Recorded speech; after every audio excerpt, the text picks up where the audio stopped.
Alrighty, let's go ahead and get started on the third installment of the first fundamental theorem of calculus. Ran through about 6 examples in the last video. We'll try to do about as many in this one. We can go pretty quickly now that I've sort of laid the groundwork. Let's go ahead and do another one that's a multi-term polynomial. Let's say I want the area under that curve. Well, that's a pretty easy one. It's a fairly standard quadratic. This will be a parabola. It's an upward-facing parabola. And we could figure out, if we wanted to, we could figure out where exactly that is in terms of transformations and vertex and everything like that. Not that it really matters. But let's go ahead and just go ahead and integrate. So we have 2/3 x cubed minus 6x squared plus 13x, and we're going to evaluate it from 1 to 3. Well, when I plug in 3 into here, I'm going to get 2/3 times 27 minus 6 times 9 plus 13 times 3. That's my f of b. Okay. And then I need to subtract, and I'm going to get 2/3 times 1 minus 6 times 1 plus 13 times 1. Now, this is going to be 18, and of course 6 times 9 is 54, plus 39. This over here is going to be a little more straightforward. Okay. Now, 18 and 39 together is going to be 57. 57 minus 54 is, of course, 3. Now, this right here is going to be, that's negative 6 plus 13. It's going to be 7. 7 and 2/3, but it's going to be subtracting 7 and 2/3. So we're going to get negative 4 and 2/3. You're thinking to yourself, well, is that true? Well, let's go ahead and look at the graph. Let's see, 2x squared minus 12x plus 13. Let's go zoom 6.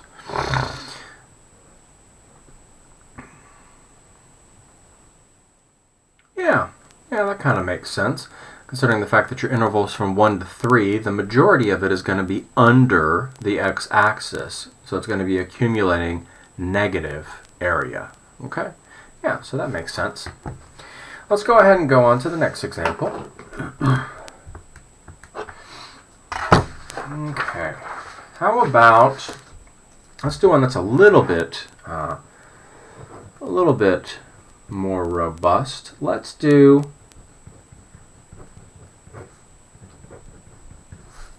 ruh-roh. Okay. So I have the absolute value of x squared plus 4x. Well, what exactly does that look like? Well, I know here I'm absolute valuing the output. Okay, so that's basically going to take whatever portion of that quadratic of x squared plus 4x that's under the x-axis, and it's going to reflect it back above the x-axis. Okay, and so I already have it done in Grapher. It's right there, right? Because the original would have the vertex down here, but because the output is absolute valued, I know that it's turning all of the negative outputs positive, and it reflects it back up here. Now, if you have that, you can actually put it into your calculator like this. And you could go back to the main screen, and you could, evaluate, let's see, from -5 to 1 of y1 dx. Okay? And it's churning because of the absolute value, and it's trying to reconcile all that together. And so you get that.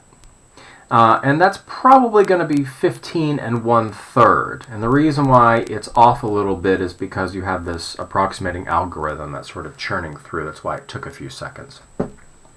But if I didn't have my calculator and I had to do it by hand, how would I do that? Well, here's the thing. Let's go back to Grapher. And I see that here, it's going to be from -5 to 1. So there's actually 3 different intervals on the graph. From -5 to 4, that actually looks like y is equal to x squared plus 4x. And the same thing from 0 to 1. It actually looks like what's inside the absolute value bars. But from -4 to 0, it actually looks like -x squared minus 4x. So can I actually pull that apart and do this? -5 to -4 of x squared plus 4x dx. And then from -4 to 0, I'm actually taking the area under the negative. Oh, sorry, let's go ahead and make that second term negative as well. And then from 0 to 1, I turn it back positive again. Okay? And all I've done is I've actually utilized one of those properties of integrals where I can actually pull it apart into separate integrals as long as I haven't changed the interval, right? Because -5 to -4, -4 to 0, and 0 to 1 is the same as -5 to 1. I've just changed the integrand right here because what I've really done in the meantime is I've pulled this absolute value function apart into a piecewise, and then I'm evaluating the portions of that piecewise function. Okay? And from here, it would be relatively straightforward. You could actually turn both of those positive again and turn that into a negative. Just factor out the negative, and that would probably be the best way to do it so that all of your integrands wind up being the same. You have 1/3 x cubed plus 2x squared from -5 to -4 minus 1/3 x cubed plus 2x squared from -4 to 0 plus 1/3 x cubed plus 2x squared from 0 to 1. And when you actually put that all together, it's going to be 15 1/3, and it should be relatively straight. It should be relatively easy to figure out why it's going to be 15 1/3 and not something else, right? Because of all these thirds right here. It's the only fraction that's actually introduced. Since we've actually already evaluated it with our calculator, I'm not going to go through the arithmetic in order to get there. I just wanted to actually throw one in there that was a little bit anomalous, and see if we could sort of figure out how to do it. Let's go ahead and move on to something a little more straightforward. Okay, how about 1 to 27 of t plus 1 over root t dt? Now, some of you are looking at that and thinking to yourself, dear God, why? Those of you, however, who remember what happens with a monomial denominator are not intimidated, because monomial denominators can always be pulled apart and then simplified. So if I separate the fraction, I wind up with t to the 1/2 plus t to the negative 1/2 dt. Okay, well, both of those are going to be integrated by the power rule, okay? So it's going to wind up being t to the 3/2 over 3/2 plus t to the 1/2 over 1/2, okay, from 1 to 27. Well, you can go ahead and we can probably figure out how to do this pretty easily. That winds up being 2/3 t to the 3/2 plus 2t to the 1/2 from 1 to 27. And you could probably factor out a 2 root t and make it 1/3 t plus 1 and evaluate it from 1 to 27. I mean, you could change the form if it makes it easier in terms of evaluation. But either way, you wind up with 2 root 27, 1/3 times 27 plus 1. And that winds up being evaluated at 27. And then 2 root 1, 1/3 1 plus 1. And that winds up being your answer. I mean, of course, you can simplify. This winds up being 6 root 3 times 10, or 60 root 3. And this winds up being, well, that's 4/3. 4/3 times 2 is going to be 8/3. So minus 8/3 times root 1. Well, root 1 is just root 1. So 60 root 3 minus 8/3, whatever that is in terms of a decimal approximation, should be the area under the curve for that original function. And we just had to recognize the simplification. Remember, stop, think, then do. Okay? Very, very important. Let's do another one. We'll just keep going until time runs out on us.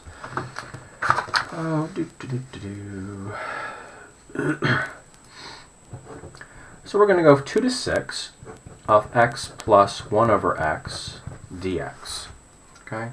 Well, remember, integration, like differentiation, goes term by term. And so it doesn't really wind up being all that difficult here. We just kind of go, okay, well, that winds up being 1/2 x squared plus the natural log of absolute value of x. Well, we don't actually have to use the absolute value, do we?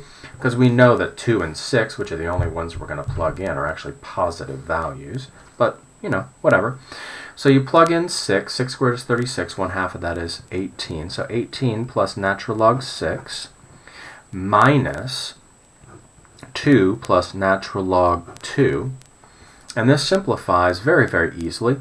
We're now getting 16 plus natural log 6 minus natural log 2. And of course, by properties of logarithms, you can actually turn that into natural log 3. And there you go. Okay. Well, how about... let's do one that looks a little bit nasty. How about 0 to pi over 4 secant squared theta over tangent squared theta plus 1 d theta? And you're thinking to yourself, ooh, do I have to use identities? Well, yeah, it might actually help to use identities. Of course, you know, once you use the identities, you wind up seeing the fact that that's that. Because that numerator and that denominator are equal to each other. Okay, so that's actually, that ratio winds up being 1. And so what we have here is theta from 0 to pi over 4. So the answer is pi over 4. Hooray! Okay, because it's a constant function. That's 1. Okay? Now remember, I was just trying to, I wanted to do this one on the heels pretty quickly after the one with the monomial denominator, because I wanted to emphasize the fact that, remember that a lot of these can be done really, really simply if we are just willing to stop and then think about it before we do it. Okay? Let me do one more. So we have negative pi over 6 to pi over 6 of secant squared x dx. Okay? Well, let's go ahead and I know that secant is going to be symmetric. Okay? Secant is going to be symmetric about the y-axis. So secant squared is certainly going to be symmetric about the y-axis. So if it's symmetric about the y-axis and my limits of integration are symmetric about the y-axis, can I just do that? Because I know that when I integrate secant squared, I'm going to get tangent x. Okay, and so that just winds up being 2 times tangent of pi over 6.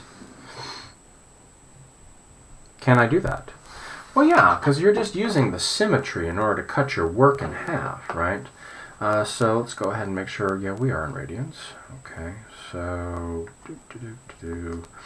we have 1 over cosine x. Let's go ahead